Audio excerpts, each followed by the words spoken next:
کیا آپ نے کبھی وہ لمحہ محسوس کیا ہے جب آپ نماز ختم کر کے سلام پھیرتی ہیں، السلام علیکم ورحمۃ اللہ، آپ کے ہونٹ ہل رہے ہوتے ہیں، جسم نماز کے تمام ارکان ادا کر چکا ہوتا ہے، آپ نے رب العالمین کے سامنے سر جھکایا ہوتا ہے، لیکن جب آپ اپنے دل کو چیک کرتی ہیں تو وہاں سکون کی جگہ خاموشی ہوتی ہے، ایک عجیب سا خالی پن، جیسے آپ صرف مومنٹس کر رہی تھی، جیسے روح نماز میں شامل ہی نہیں تھی۔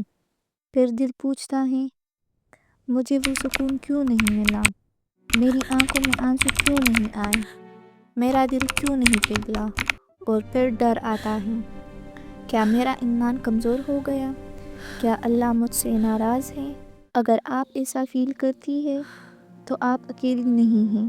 پارٹ 1، عائشہ کی کہانی۔ آج میں آپ کو عائشہ کی کہانی سناتی ہوں۔ عائشہ 26 سال کی ورکنگ گرل تھی۔ اس کی لائف دیکھ کر لوگ کہتے تھے سب پرفیکٹ ہے، اچھی job, supportive family, stable life, اور وہ دین سے دور بھی نہیں تھی۔ وہ 5 وقت کی نماز پڑھتی تھی، فجر کے لیے اٹھنا، آفس کے بیچ ظہر مینج کرنا، رات کو عشاء پڑھنا، سب کرتی تھی، لیکن اس کا دل بے چین رہتا تھا۔ جب وہ اللہ اکبر کہتی، اس کا جسم نماز میں ہوتا، لیکن اس کا دماغ آفس، گھر اور فیوچر کی ٹینشن میں ہوتا۔ وہ سوچتی، یا اللہ، میں تیرے سامنے ہوں، پھر مجھے تیری قربت کیوں محسوس نہیں ہوتی؟ پارٹ 2، وہ دن جب سب بدلا۔ ایک دن عائشہ اپنی پھپھو کے گھر گئی ہوئی تھی۔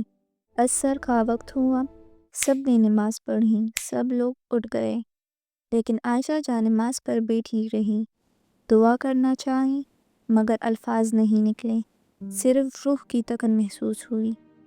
پھپھو نے پوچھا، بیٹا کیا بات ہے؟ عائشہ رو پڑی، میں نماز پڑھتی ہوں لیکن دل بالکل خالی لگتا ہے۔ پارٹ 3، کشتی اور طوفان کی مثال۔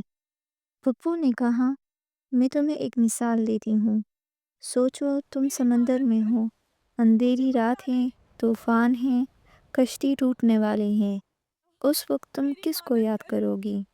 صرف اللہ کو، پھپھو نے کہا۔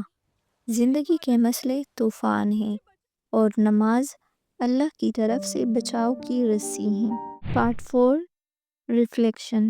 ہم نماز کو صرف فرض سمجھ کر جلدی ختم کرتے ہیں، لیکن اصل میں نماز اللہ سے ملاقات ہے۔ جب تک ہمیں اللہ کی ضرورت کا احساس نہیں ہوتا، نماز میں گہرائی نہیں آتی۔ پارٹ 5، 5 آسان مگر پاورفل سٹیپس۔ سٹیپ نمبر 1، نماز سے پہلے پریپریشن۔ وضو کے بعد 1 منٹ چپ بیٹھو، سوچو میں اللہ سے ملنے جا رہی ہوں۔ سٹیپ نمبر 2، ہر لفظ سمجھ کر پڑھو، الحمدللہ، شکر، سمیع اللہ لمن حمدہ، اللہ نے سن لیا۔ سٹیپ 3، نماز میں ویرائٹی لاؤ، نئی سورہ یا آیات ایڈ کرو، مائنڈ فریش رہے گا۔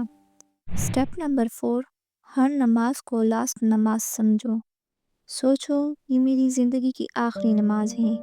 سٹیپ نمبر 5، سجدے میں دل کی بات کرو، اپنی زبان میں اللہ سے بات کرو، اپنی پرابلمز شیئر کرو۔ پارٹ 6، دھیرے دھیرے تبدیلی۔ عائشہ نے پریکٹس شروع کی، شروع میں مشکل ہوئی، پھر ایک رات تہجد میں اس نے سجدے میں کہا، یا اللہ، میں آ گئی ہوں، مجھے اپنے قریب کر لے، اور اس کی آنکھوں سے آنسو بہہ گئے، سکون کے آنسو۔ اگر آپ کی نماز میں خالی پن ہے تو مایوس مت ہو سکتا ہے یہ اللہ کا سگنل ہو کہ وہ آپ کو اپنے قریب بلانا چاہتا ہے۔ نماز صرف فرض نہیں، نماز سکون ہے، نماز محبت ہے، نماز اللہ سے کنیکشن ہے۔ کیا آپ اپنی نماز کو زندہ کرنے کے لیے تیار ہیں؟ السلام علیکم ورحمۃ اللہ۔